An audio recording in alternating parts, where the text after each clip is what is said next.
month we have a focus, and this month we are focusing on the Loire Valley. I love wines from the Loire Valley all the time. When spring first comes around, I love to drink Muscadet, and I love to drink Chenin Blanc, like we talked about in the last video. And I love to drink Cabernet Franc this time of year. And so we are starting with Cabernet Franc, and I picked these wines for a couple of reasons. First, they come from farmers, and I come from two farming families. I love farmers. I love farmers who make wine, and that's always something that is important. So let me stop you there. Yeah. I have a question. Yeah, of course. Aren't they all farmers or no? Well, sure. I mean, it's an agricultural product. Yeah. But not everybody who's growing the grapes and the farmers are making the wine. Gotcha. And it's not necessarily their business. Gotcha. And so that's the other reason I love these wines, because not only is it a small business, and they're kind of leading the charge in sustainability and biodynamic farming, they're also husband and wife. And so obviously everybody knows I love husband and wife teams. And one of the things, so I was doing a little bit of research just to talk about a couple of different aspects about the history behind this project.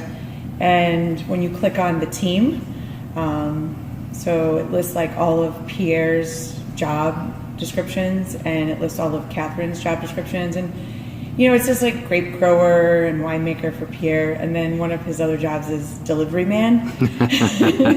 And then for Catherine, she lists herself as like the #1 grape picker, and then also as the accountant. And it kind of reminded me of us, because we're the dishwasher and bartender sometimes, and it's the epitome of small business. And one of the things that they also said at the end of, you know, kind of their excerpt about who they are was just like truly thanking people for drinking their wines. And not that everybody isn't grateful for when they drink their wines, but it just reminded me of us a little bit. So I was really excited to kick off the Loire Valley focus. So it's Cabernet Franc. A lot of times when we think about Cabernet Franc, we think about Chinon. This is Bourgueil. And What's it called?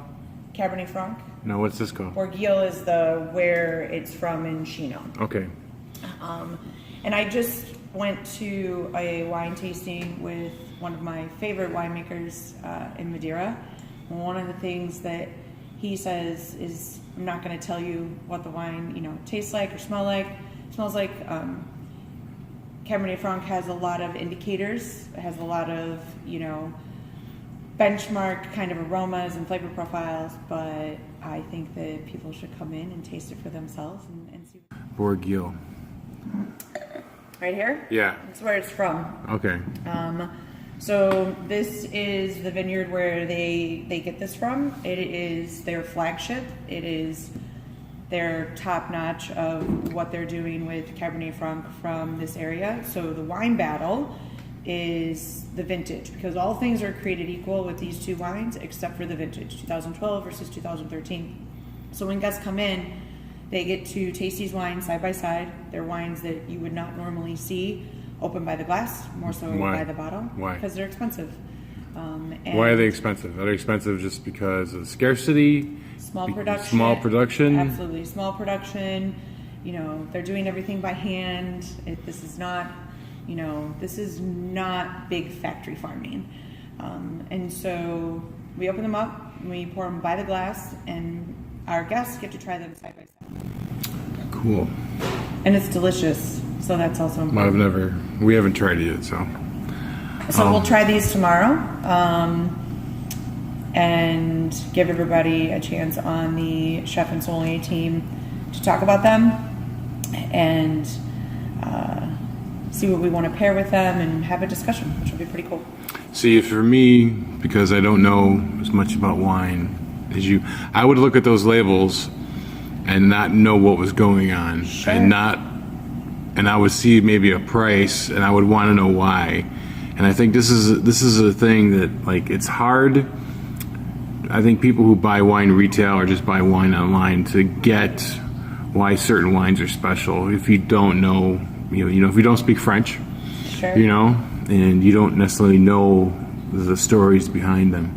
That's one of the reasons. And, people are pro and con of descriptions on wine lists.